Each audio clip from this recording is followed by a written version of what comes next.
Hello student, आज हम पढ़ेंगे समास के आगे का भाग। लास्ट क्लास में हमने अव्ययी भाव समास और तत्पुरुष समास पढ़े थे। आज हम बाकी बचे हुए 4 समास का अध्ययन करेंगे।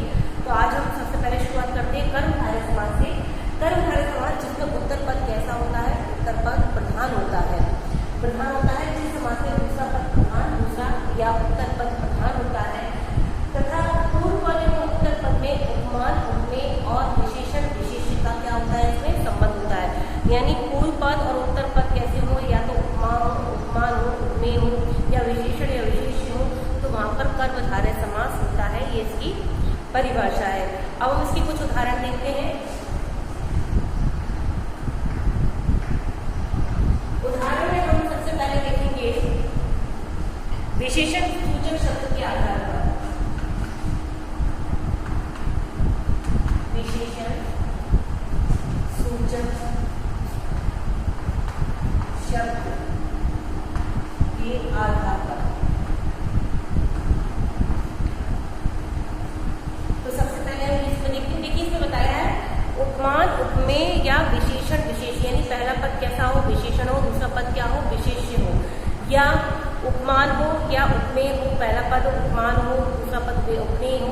तो इस तरह से क्या होता है? यहाँ पर कर्मधारय समास होता है। तो इसके देखते हैं हम, जैसे उदाहरण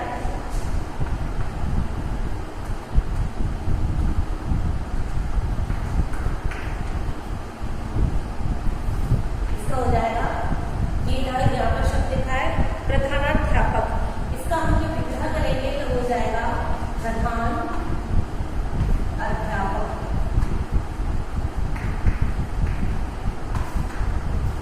दूसरे देखते हैं कुबुद्धि। इसका विग्रह करेंगे तो बुरी, कु का मतलब होता है बुरी, बुद्धि, बुरी बुद्धि। इसके बाद हम देखते हैं नील कमल।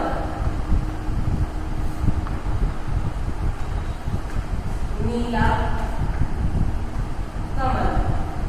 ये हुए हमारे विशेषण के आधार पर। इसके बाद आते हैं हमारे उपमान सूचक शब्द के आधार पर। इसको उदाहरण देंगे हम। कृष्ण सर, तो इसका हो जाएगा काला सर। नील गाय, नीली गाय। इसके बाद हम देखते हैं उपमेय उपमान सूचक शब्द के आधार पर। तो उपमेय उपमान सूचक शब्द के आधार पर हम देखेंगे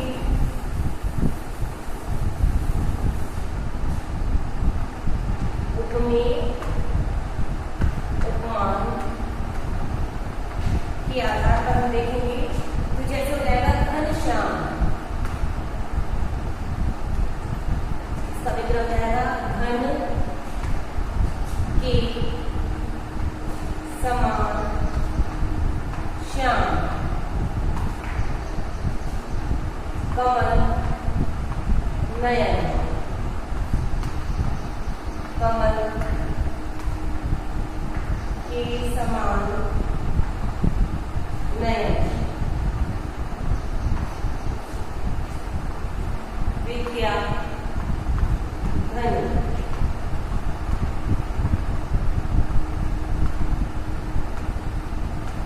विद्या रूपी धन।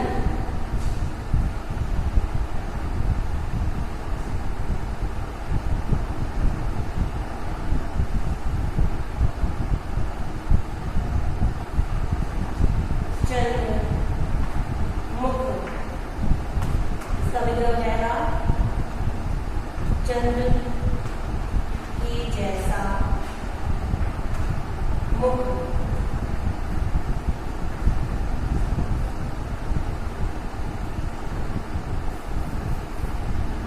इसमें उपमेय उपमान में के समान, रूपी, जैसा, इन शब्दों का भी क्या किया जाता है? यहाँ पर प्रयोग किया जाता है। तो कर्मधारय समास जिस समास में उपमेय उपमान अथवा विशेषण विशेष्य का संबंध हो वहां पर कर्मधारय समास होता है। अब हम आगे पढ़ते हैं। कर्मधारय के बाद आता है हमारा द्विगु समास। देखिए द्विगु समास की परिभाषा है जिस समास में पूर्व पद यानी पहले का पद कैसा हो, संख्यावाची हो, संख्यावाची के साथ साथ विशेषण हो, वह द्विगु समास कहलाता है। जिस समास में पहला पद या पूर्व पद संख्यावाची विशेषण हो वहां पर द्विगु समास होता है। और दूसरी बात, इस समास में क्या होता है, इसमें समूह या समाहार यानी समूह का बोध होता है। हमें समास में क्या समझ में आता है, इस समास में हमें समूह या समाहार का ज्ञान होता है, जिसके हम कुछ उदाहरण के द्वारा इसको हम समझते हैं। जैसे नवरात्र,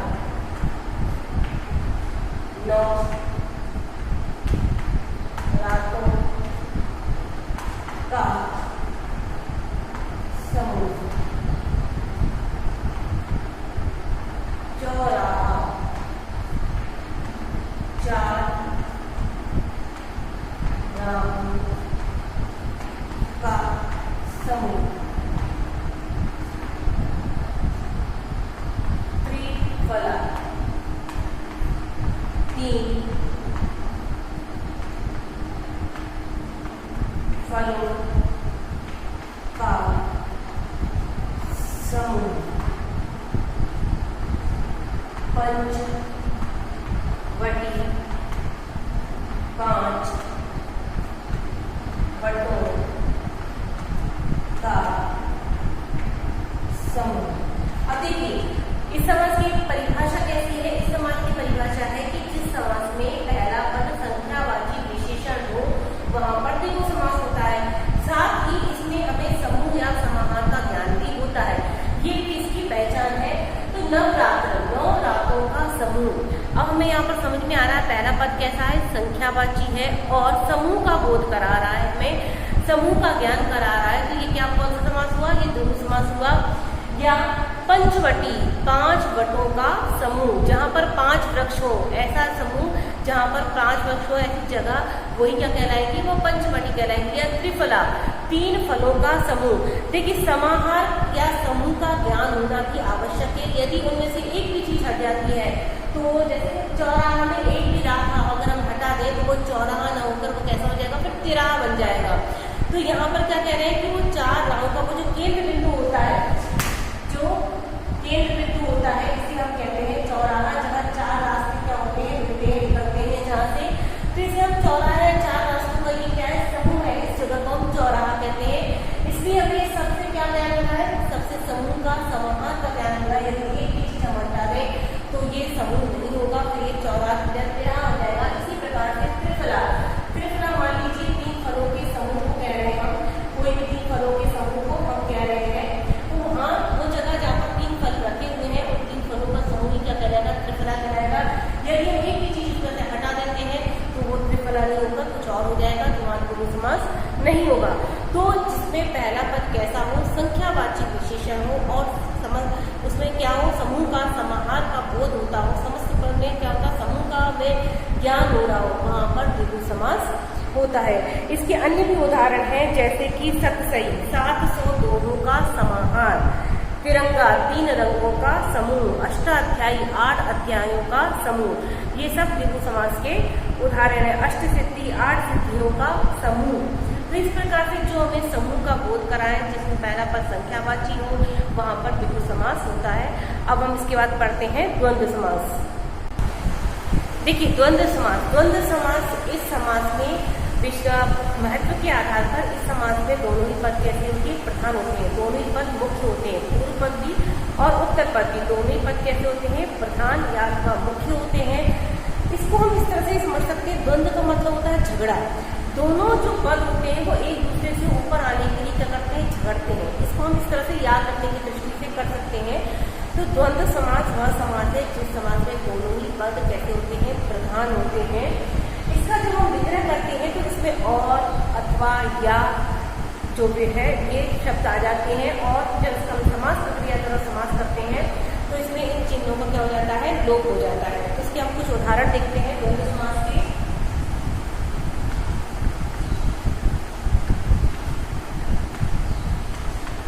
माता पिता,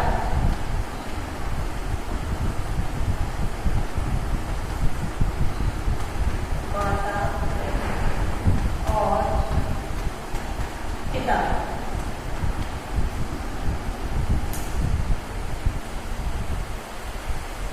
भाई बहन, भाई और बहन, खरा होता, खरा या होता, पा पुण्य, पा या पुण्य। तो इस समास में जब हम इसका विग्रह करते हैं तो विग्रह करते समय इसमें और या इन चिन्हों का या अथवा इन चिन्हों का क्या हो जाता है, यहाँ पर लोप हो जाता है। इसके अन्य उदाहरण भी हैं, जैसे कि नदी नाले, नदी और नाले, या गरम ठंडा, ठंडा या गरम, ठंडा गरम है, ठंडा गरम, इसका विग्रह हो जाएगा ठंडा या गरम, ला हानि, ला या हानि। तो इस तरह से ये हुए द्वंद्व समास के कुछ उदाहरण। इसमें कई और भी हैं, जैसे ऊंच नीच, ऊंच और नीच, या फिर राजा रानी, राजा और रानी। इस तरह से ये द्वंद्व समास के सभी उदाहरण हुए। इसके बाद हम आखिरी समास देखते हैं, बहुव्रीहि समास। देखिए बहुव्रीहि समास, बहुव्रीहि समास जिस समास में कोई भी पद प्रधान नहीं होता, यानी पूर्व पद और उत्तर पद दोनों ही कैसे होते हैं, दोनों ही अप्रधान होते हैं, वहां पर बहुव्रीहि समास होता है। लेकिन ये दोनों जो पद हैं, ये दोनों पद मिलकर किसी तीसरे पद की और किसी तीसरे की ओर क्या करते हैं, संकेत करते हैं, वहां पर बहुव्रीहि समास होता है। इस परिभाषा को हम थोड़ा इस तरह से भी देख सकते हैं कि जिस समास में दोनों पद में से कोई पद प्रधान नहीं होता, बल्कि समस्त पद किसी तीसरे पद की ओर क्या करता है, संकेत करता है, वहां पर बहुव्रीहि समास होता है। अब हम इसके कुछ उदाहरण देखते हैं, जैसे लंबोदर। जब हम इसका विग्रह करेंगे तो लंबा है उदर जिसका। अब देखिए इसमें हमें प्रश्न का भी समझ में आता है कि लंबा है उदर जिसका। उदर का मतलब होता है पेट, जिसका पेट लंबा है। अब किसका लंबा है, हमें इसका थोड़ा सा ज्ञान होना चाहिए। तो हमें इसके अर्थात में लिखना पड़ता है, इसका अर्थात गणेश। ठीक है, ये हो गया इसका विग्रह। यानी बहुव्रीहि समास का जब हम विग्रह करते हैं तो विग्रह करने पे हम पाते हैं कि जब उसका विग्रह करते हैं तो एक प्रश्न का निर्माण होता है, उस प्रश्न का हमें अर्थात करके उत्तर भी देना पड़ता है, तब वो बहुव्रीहि समास कहलाता है। जैसे और उदाहरण देखते हैं हम, दशानन, 10 है आनंद जिसके, अर्थात रावण। देखिए 10 है आनंद, आनंद का मतलब होता है मुख, 10 है मुख जिसकी, तो वो कौन हुआ, वो हुआ रावण। बहुव्रीहि समास का हम इस प्रकार भी समझ सकते हैं कि जो बहुव्रीहि समास होता है वो जो तीसरा पद की ओर संकेत करता है, वो तीसरा पद कोई खास होता है, कोई विशेष होता है। आम आदमी या आम हम केवल उसको नहीं देखते हैं। अब देखिए 10 है आनंद जिसके होने को इससे पहला पद संख्यावाची भी था। कुछ विद्यार्थी जो है उनको यहाँ पर कंफ्यूजन हो सकता है कि ये तो उसमें पहला पद संख्यावाची है तो ये द्विगु में क्यों नहीं गया। देखिए द्विगु समास की परिभाषा ऐसी थी कि पहला पद संख्यावाची विशेषण हो तथा जो समस्त पद है वो क्या करता हो, वो समाहार या समूह का बोध कराता हो, तो वहां पर द्विगु समास होता है। लेकिन यहाँ पर पहला पद भले ही संख्यावाची हो, लेकिन ये समूह का बोध नहीं करा रहा। 10 है सिर्फ इसके समूह में है, ये किसी हटा दिया तो उसका समूह बंद हो जाएगा। ये जगत में, संसार में सभी के लिए नहीं है, ये किसी पर्टिकुलर किसी एक विशेष खास के लिए है, इसलिए ये बहुव्रीहि समास है, भोगी हुई खास है, उसको तीसरा पद की ओर संकेत कर रहा है। तो ये तीसरा पद यहाँ पर दर्श और आनंद, ये दोनों पद मिलकर किसी तीसरे पद की ओर संकेत कर रहे हैं। तो वो तीसरा पद कौन सा हुआ? वो तीसरा पद हुआ रावण। तो यहाँ पर बहुव्रीहि समास है। उसी प्रकार लंबा उदर करके जो ये दोनों पद मिलकर तीसरे पद की ओर संकेत कर रहे हैं, तीसरा पद हुआ गणेश जी। तो यहाँ पर बहुव्रीहि समास है। परिभाषा में थोड़ा सा अंतर है, आप उसको अच्छे से समझेंगे। जो संख्यावाची में है उसमें थोड़ी दिक्कत आती है वहां पर। जैसे हम और देखते हैं चतुर्भुज, जो हमें कंफ्यूज करते हैं द्विगु में और बहुव्रीहि में। चतुर्भुज, इसमें भी क्या हो जाएगा? 4 है भुजाएं जिसकी, अब देखिए 4 चतुर्भुज, चतुर और भुज, ये दोनों पद मिलकर किसी तीसरे की ओर क्या कर रहे हैं? संकेत कर रहे हैं, ना कि ये समूह का बोध करा रहे हैं कि 4 भुजाओं का समूह। इस तरह से नहीं बता रहा कि 4 भुजाओं का ये केंद्र बिंदु है तो ये चतुर्भुज हो गया, नहीं। ये चतुर्भुज इस तरह से होता है, तो ये चतुर्भुज अलग है, इसमें से एक भुजा पर कर दी जाए तो त्रिभुज कहलाएगा। लेकिन यहाँ जो चतुर्भुज का बताया जा रहा है कि 4 है भुजाएं जिनकी, तो 4 है भुजाएं जिनकी, किनकी? तो ये तीसरे पद की ओर संकेत कर रहा है। इसलिए यहाँ पर ये क्या हुआ? यहाँ पर ये हो गया हमारा बहुव्रीहि समास। उसमें हम उसका कहेंगे 4 है भुजाएं जिनकी, अर्थात अब किसकी 4 भुजाएं हैं? विष्णु।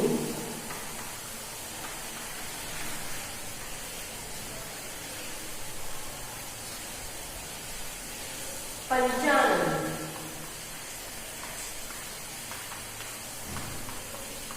5 है आनंद जिनके, अब 5 है आनंद जिनके, आनंद होली मुख, कि 5 है मुख जिसके। अब 5 है मुख किसके? ये तीसरे पद की ओर संकेत कर रहा है, 5 है मुख जिसके, अर्थात यहाँ पर हो जाएगा शंकर, इसके मुख है शंकर के। इसी प्रकार से अन्य उदाहरण दिए, षडानंद, 6 है आनंद जिसके, अर्थात कार्तिकेय, या फिर त्रिनेत्र, 3 है नेत्र जिसके, अर्थात शंकर की। तो ये संख्यावाची होने पर भी ये किसी तीसरे की ओर, जो समस्त पद है किसी तीसरे की ओर संकेत करता है, इसलिए यहाँ पर क्या हुआ? यहाँ पर ये बहुव्रीहि समास है। इसके अन्य भी उदाहरण है, जैसे विषधर, विष को धारण करने वाले। अब विष को धारण करने वाले कौन? विष को किसने धारण किया था अपने गले में? तो विष को धारण करने वाले अर्थात शंकर जी। या फिर गिरिधर, गिरि को धारण करने वाले, गिरि को धारण करने वाले अर्थात श्री कृष्ण के लिए है। पीताम्बर, अब यहाँ पर देखिए ये जो पीताम्बर है ये थोड़ा कंफ्यूजन करता है कि पीताम्बर,